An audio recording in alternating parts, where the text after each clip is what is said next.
Yo! Happy New Year to everybody. Hope you're all doing well.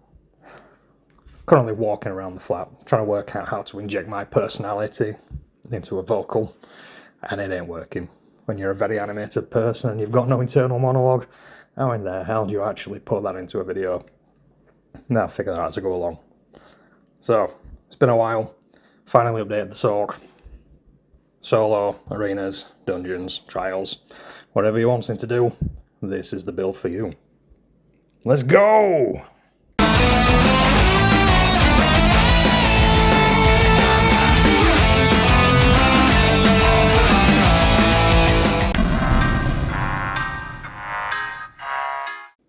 So, let's get straight into it. You're going to need a Sorc, obviously, because it's a Sorc build. In terms of race, you're going to want High Elf, Dark Elf, or Kitty Cat. They're your top three in terms of damage. Any race will do the job, but for the passive side of things, these are your best three.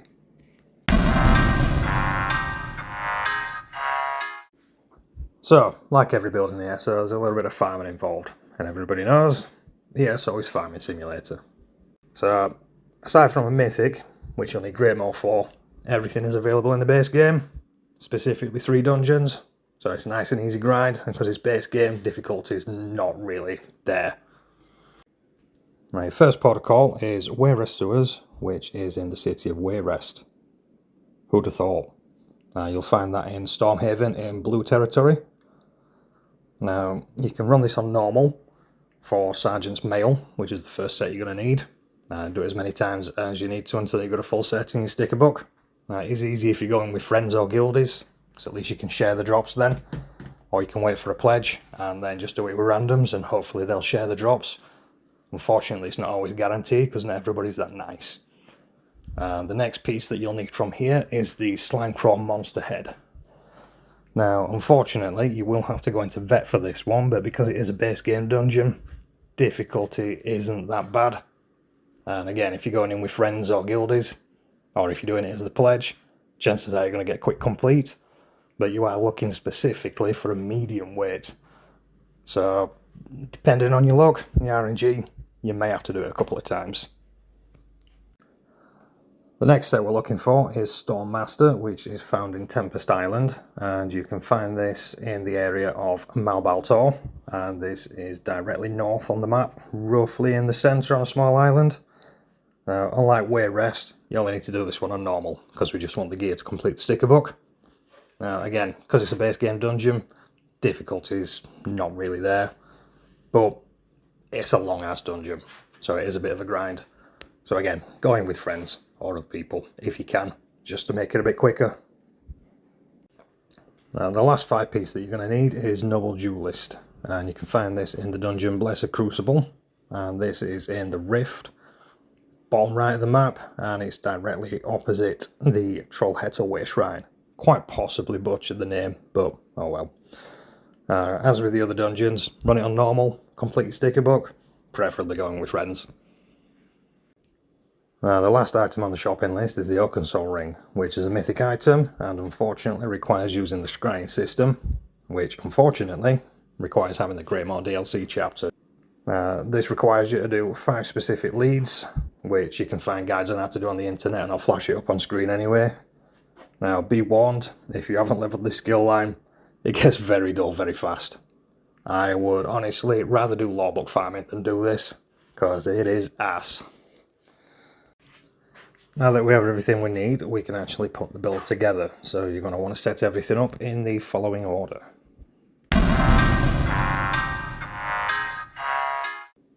Now for the Sergeant's Mail set, you're going to want a lightning staff, you're going to want it in the precise trait, and you're going to want to stick a flame damage glyph on there. You're going to want a chest piece in Divines with a max mag glyph on it. And then you're going to want 2 rings, both in Bloodthirsty, with weapon damage glyphs for the extra stam recovery.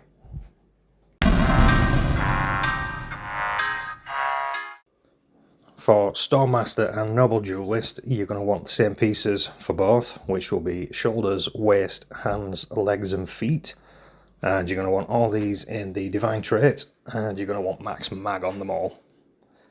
Now, depending what content you're running will depend which of these you equip. So if you're solo or 4-man, or if you're in a trials group where they're not quite optimised, you're going to want Noble Duelist on. If you're in a trial scenario and the group is optimised, then you're going to want Storm Masters on.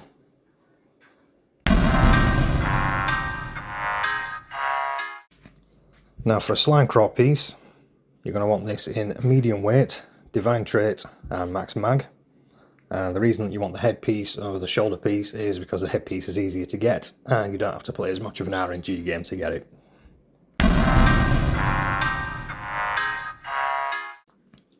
For the OakenSorc ring, once you've done all the leads and you've unlocked the actual item itself, you'll then want to reconstruct it, and you'll want it in a bloodthirsty trait with a weapon damage glyph, again for the extra stam recovery. Now that we've got you kitted out with the full gear set, it's time to go through the extra bits that make up the rest of the build.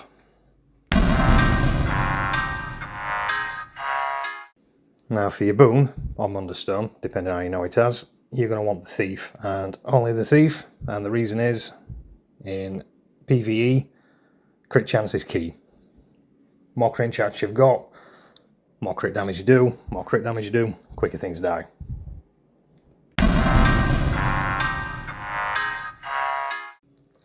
Now we'll start with food. So you're going to want Bewitched Sugar Skulls. The reason for this is increase for your main 3 resources, but you also get the bonus of increased your health recovery, which is very beneficial for the build itself. Your alternatives for this would be Crown Store Food. Does the same job, you just don't get the extra health recovery. And there's also crafted alternatives that offer the same bonuses as the Crown Store Food, but again, no health recovery.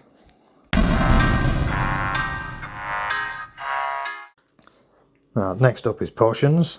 So you'll be using a very specific Essence of Health potion, and this will restore your health, increase your health recovery, but it also gives you an unnamed buff to your physical and spell resistance, which is key to the build because it makes you a bit more tanky, and obviously the tankier you are, the more chance you've got of surviving content.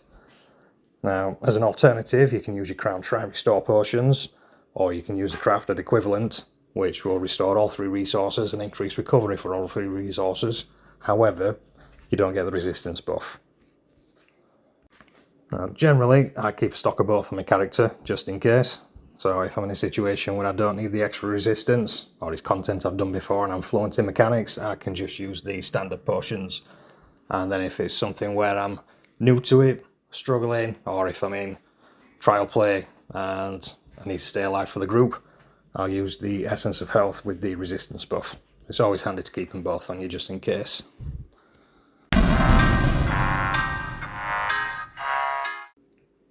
Next, we'll be going through champion points. Now, obviously, not everybody's at the same level, not everyone's got access to all the passives, etc. So, I'm just going to cover in the actual slaughterables themselves because it goes without saying. If you can fill all your passives in, you fill all your passives in. For the warfare tree, you're going to want Exploiter, Master at Arms, Weapons Expert, and Wrathful Strikes. And then for situations where you're not going to get full benefits from the Exploiter, you'll swap that out for Untamed Aggression. For the fitness tree, you're going to want Bastion, Strategic Reserve, Fortified, and Boundless Vitality. However, Bastion and Strategic Reserve are flex, so in situations where you might need extra speed, you can swap one out for Celerity, or if you're in group play and you're learning content and you might need to res some people, then you can swap it out for Spirit Mastery instead. Now, when it comes to the craft tree, it depends how you use your character. If it's a crafter or a farmer, then you select the options on there. If it's not, go for the options that increase food and potion use.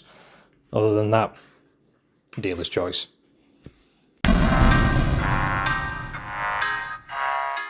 Now, the final thing to go through is the skills that make the build itself. They make it super tanky, but also being able to deal the damage still. So you're open for endgame content as well as casual play. And you're also not getting overwhelmed with playing the timer minigame and lots of button presses. Now, the first skill you're going to use is Volatile Familiar. This one's a staple Sorc skill, pretty much on any Sorc build that you'll see.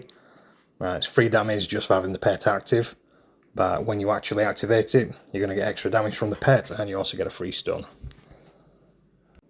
Next, you'll want Crit Surge, and this is one of the 2 skills that give the build great survivability in all content. So when you activate it, you're going to heal over time, every time you deal critical damage. You also get the Brutality and Sorcery buffs from this, but you can disregard them because you're getting them from OakenSorc anyway, and unfortunately you can't stack the same name buff.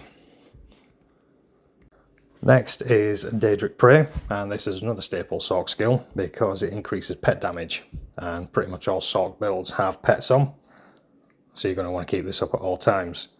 With this skill as well, you get the added bonus that after 6 seconds the skill expires, and you get an extra dish of damage from that as well. Next is Harden Ward, and this is the 2nd skill that adds to survivability and also makes us a bit extra tanky. So it is one of the strongest shields in the game, and this is basically the skill that you're going to keep up in between skill timers for your others. Next is Twilight Tormentor, and this is another staple Sorc skill because it's a pet and it's free damage. When you activate it, it's basically a reverse execute, so it deals more damage when the target's above 50%. Once the target gets below 50%, you don't need to cast it anymore, so at that point it is just free damage. Now the last skill on the list is the Greater Storm Atro, which is the better of the morphs to choose from. And aside from being quite strong for damage, it also offers a group synergy which increases everyone else's damage when they activate the synergy that it casts.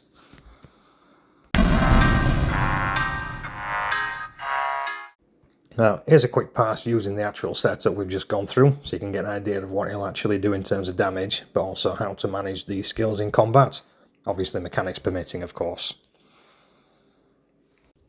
So to start, you're always going to pre-buff with the Familiar, the Tormentor and Surge. Drop your Atro straight away, and then do a line attack with Prey. And then after that, you're going to weave heavy attacks and activate Ward in between the skill timers for the others. And then as each timer is about to expire, change Ward to whichever skill's up next, and just rinse and repeat until your target's dead.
As you can see, it's not the top end of the damage scale, but with what it provides, it's more than enough to get you through pretty much everything the game has to offer, but also gives you the added survivability on there, so you don't have an extensive gear farm, you're not managing a complex rotation at skill timers in combat, and it's able to clear solo arenas, dungeons and trials without any issue.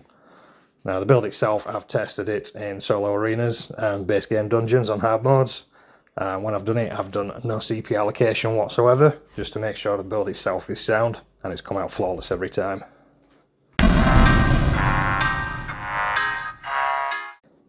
Now, there is an alternative setup to this that uses more damage focused skills as opposed to survivability. So if you're in a competent team and you know that your support roles are on point in that group, then you can use this instead, and this will help you to deal a bit more damage and bring a bit more to the table. Now, in terms of the skills for this, we'll be changing them around a little bit. So you'll be using Barbed Trap, Hurricane, Daedric Prey, Volatile Familiar, Twilight Tormentor, and the Greater Storm Atro again. Now, here's a pass just to give you a comparison for damage, and also so you can see how to manage the skills. Also bear in mind I suck at passing, so you can probably squeeze a bit more out of this, but this is just to give you a rough idea.